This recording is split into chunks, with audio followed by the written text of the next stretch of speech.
E aí, meu povo, tudo bem? Como é que vocês estão? Eu sou a Cass e você está no Lendo com Cass.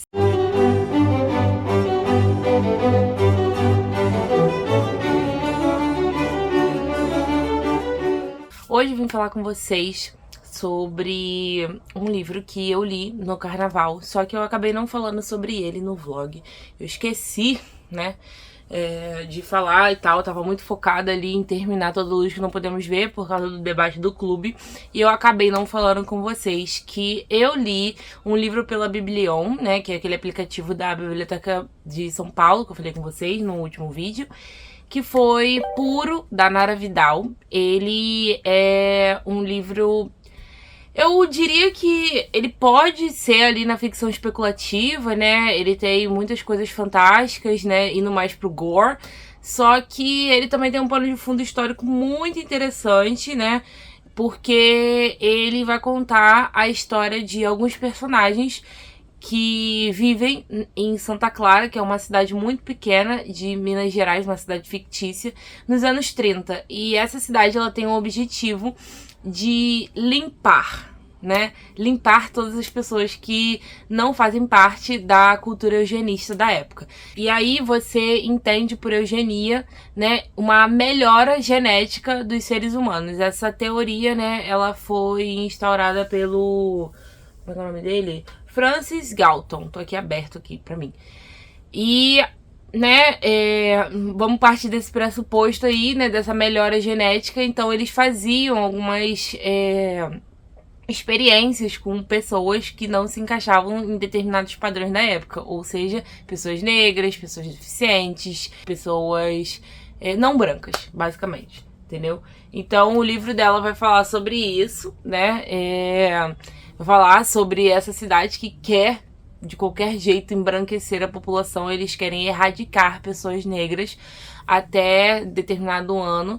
E logo no começo do livro, e aí eu vou abrir aqui, né, no meu computador pra vocês alguma parte de quotes que eu marquei.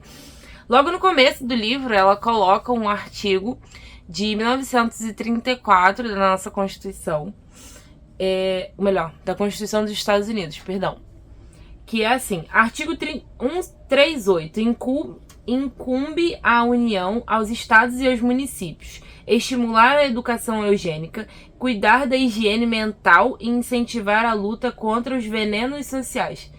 Aí, veja, né, a Constituição dos Estados Unidos de 1934. Mas tem aqui o slogan da Ação Integralista Brasileira, em 1930, que eles colocam Deus, Pátria e Família. Só que a Frente Negra Brasileira, que foi instaurada também em 1930, coloca Deus, Pátria, Raça e Família. Isso, gente, é logo no começo do livro, tá? Então ela vai contar a história da Iris, que é uma mulher preta que trabalha, né, de empregada para uma casa de várias pessoas brancas. E, gente, é muito pesado, tá? Esse é um livro que não é para todo mundo. Esse livro, ele tem muito gatilho. Ele tem gatilho pra violência infantil, ele tem gatilho pra racismo, ele tem gatilho pra estupro, ele tem gatilho pra muita coisa, tá? Por favor, se você é uma pessoa sensível e é mais 18, não lê esse livro. Não é pra todo mundo. É uma escrita totalmente visceral. São situações que você fica assim, meu Deus, isso aí é de verdade? E aí você pensa, sim, é de verdade. Essas coisas aconteciam e acontecem até hoje. E o livro, né, ele foi inspirado num documentário que se chama Menino 23. Eu vi uma entrevista da autora, né, com a Eliana Alves Cruz, que é a autora de Água de Barrela e entre outros livros, acho que Solitária também é dela. E a Nara Vidal, ela tava falando, né, com a Eliana que ela se inspirou nesse livro, nesse documentário, Menino 23, que é sobre um... Ai, cadê? Eu acho que é um professor, né, que vai para uma cidadezinha aqui do Brasil, acho que é de Minas, inclusive, e encontra vários tijolos com a suástica nazista. E aí ele vai começar a pesquisar aquilo ali sobre, tipo, por que aqueles tijolos estão ali. Eu acho que tem um pouco das senzalas também. Eu ainda não vi esse documentário, tá, gente? Tô falando mais porque ela comentou na entrevista. E aí, né, o livro ele vai perpassar pela vida da Iris e também pela vida do Ícaro, que é um menino que tem uma deficiência. Ele tem 13 anos e ele vive dopado por conta da família dele. A família dele tem muita vergonha. O pai dele vende livros eugenistas, né, para as pessoas. E aí, gente, acontecem situações assim que você fica, meu Deus. Eu já falei isso, né, nessa resenha. Mas eu acho que o ponto desse livro, dele ser super interessante, é a construção que ela faz dos personagens. Porque são personagens que você fica assim...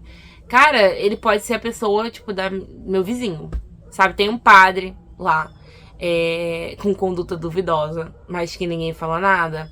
Tem um menino de 16 anos que futuramente ele pode virar o tiozão racista, que é o Lázaro, que ele sempre faz brincadeiras, né? Brincadeiras que são coisas horríveis com o Ícaro, né? Chamando ele de lerdo, chamando ele de idiota, falando que ele não sabe falar direito, que ele é retardado. Assim, coisas pesadas, tá, gente? Ela escreve de um jeito pesado, visceral. Eu dei 5 estrelas pra esse livro, tá? Dei 5 estrelas porque eu acho que ele remonta a um passado que a gente não fala dentro das escolas, que a gente não fala com os nossos filhos, com os nossos amigos, com a nossa família, propriamente dita, que foi o período eugenista entre 1930, né, até um pouco depois da Segunda Guerra, posso botar aí, né? Ele foi muito pesado, assim, no Brasil, e tem, inclusive, eu não sabia, tá, gente? Eu não sabia que tinha um jornal eugenista na época de 1930 aqui no Brasil. Tipo, tinha um jornal pra, né, enfim, embranquecer a população, pra tirar, né, todas as pessoas que eram não brancas, que eram diferentes ali daquela formação genética que eles queriam alcançar.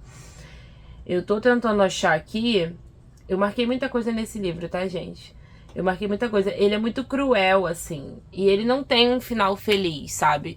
Você não vai encontrar uma coisa boa. Você não vai encontrar uma coisa pra você ter esperança na humanidade. Não, gente. Isso aqui, ele escracha o pior do ser humano. Vou deixar aí a imagem do jornal eugenista pra vocês verem. E assim, gente, ele acho que era periódico, né? Ele era uma vez por mês ou uma vez a cada 2 meses que eles faziam, né? Vários tópicos. E, assim, é muito absurdo, gente. Papo de, tipo assim, qualquer outra pessoa que não fosse eugenista ou que não tivesse ideias eugenistas ou que não fosse branca, era considerado, por exemplo, com sífilis, sabe? O menino, né, o Ícaro, ele não podia tocar na Iris, que era empregada, porque ela era preta, porque ela podia passar doença pra ele. É papo assim, sabe? Eu vou falar pra vocês algumas citações que eu marquei. Essa daqui tá bem interessante. Que mal pode fazer um homem branco, honesto e que vende conhecimento, né? Aí denotando o pai do Ícaro, que vendiam livros eugenistas, né? De porta em porta. Tem uma situação, eu não sei se vai ser spoiler, porque o livro é muito pequeno, ele tem menos de 100 páginas e assim, é uma porrada. Mas vai se concentrar, né, nessa vida. E aí, qual é o ponto central do livro em relação ao plot, né? Eles acabam presenciando uma espécie de sequestro, né? Vou colocar assim. Porque na cabeça deles não é sequestro, foi uma fuga. Acabam presenciando um sequestro de 3 meninos negros que estavam interagindo com o Ícaro. Tipo, o Ícaro ele fica na casa, assim, e eles interagiam com o Ícaro na rua, né? Eles ficavam conversando e tal com o Ícaro, só que eles acabam sumindo, né? Eles acabam sumindo de uma hora pra outra. Eram 3 meninos que moravam do outro lado da cidade, né?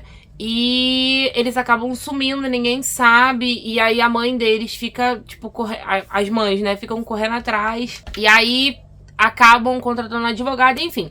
E aí o livro, ele vai ser o ponto central, né? Isso. Mas também tem uma construção do personagem do Ícaro, tem a construção da personagem da Iris, algumas coisas que ela passou.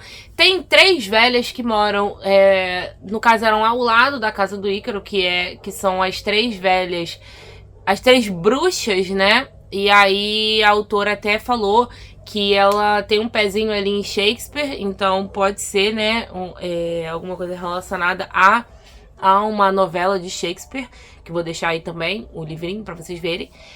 E o que acontece? O Lázaro, né, que foi o menino que eu falei, que ele fica fazendo bullying com o Ícaro, que ele... Gente, ele... Olha, logo nos primeiras páginas, assim, ele fala uma coisa que assim... Ai, gente, isso aí me pegou fundo, tá? Eu vou falar aqui pra vocês. A Iris lava prato, lava roupa, lava o chão e a mão dela continua preta. Ela esfrega a trouxa no tanque, água sanitária no chão da varanda. Não adianta, a mão dela é preta e suja. E o livro, ele vai perpassar, né, por esses pensamentos até o final. Até o final, gente. Aqui, ó. Olha o que a avó do Ícaro, que é aquele menino deficiente que eu falei, fala. Não vai encostar nela, meu filho. Deus fez cada um de uma cor que é para que a gente saiba diferenciar o papel de cada um. E a gente não vai brigar com Deus, onde já se viu. Então, assim, gente, é um livro pesado, tá? Não vou falar muito mais sobre ele, porque senão pode ser muito spoiler. Qualquer coisa nesse livro é spoiler, porque, como eu falei, ele é muito pequeno.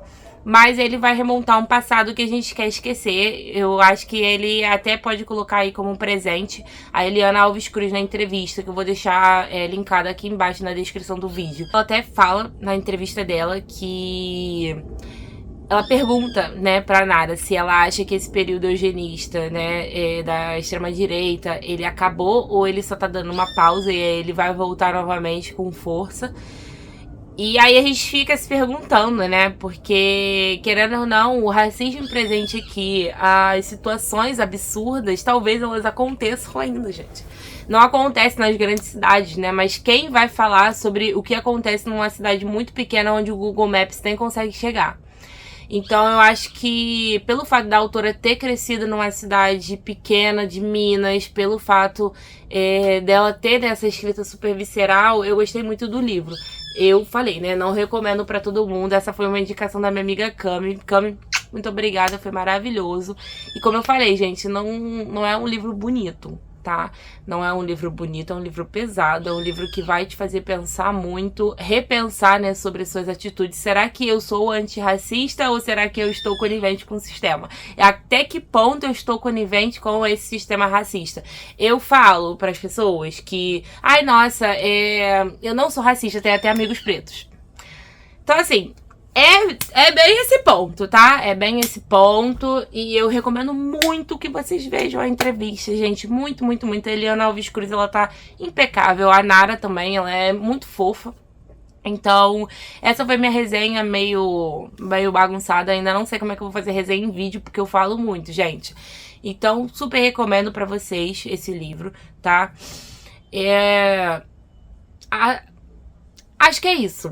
Acho que é isso, não tem muito o que falar, porque foi o que eu falei, né? É um período que a gente quer esquecer, a gente não fala sobre eugenia, gente. A gente não fala sobre esse sistema carcerário horrível, onde pessoas pretas estão enclausuradas. E por sistema carcerário, eu falo mesmo da questão racista, sabe? Foi o que eu falei. O que acontece lá naquelas cidades do mundo, entendeu? Que às vezes não tem nem internet direito.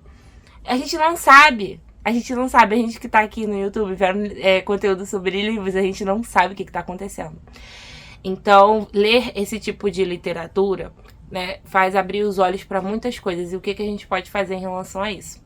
Né? Essa foi a minha contribuição aí sobre esse livro. Eu acho que todo mundo que tem uma vontade, né, de ser antirracista, de ver uma perspectiva mais pessimista da situação, mais realista, tem que ler esse livro. Mas vão com cuidado, porque, como eu falei, ele tem muitos gatilhos. Ele tá disponível gratuitamente lá na Biblion pra vocês emprestarem ele, tá bom? Vou deixar aqui o link embaixo. Também tem a versão física e em e-book na Amazon. Se vocês quiserem comprar, compre com o meu link que eu ganho uma pequena comissão, tá bom? Curte, compartilha, comenta, faz o que você quiser nesse vídeo. E um beijo, tchau. Espero que vocês gostem dessa resenha, porque, gente, eu gosto muito de falar, tá? Eu gosto muito de fazer resenha, então eu espero que eu consiga fazer mais daqui pra frente. Um beijo e tchau.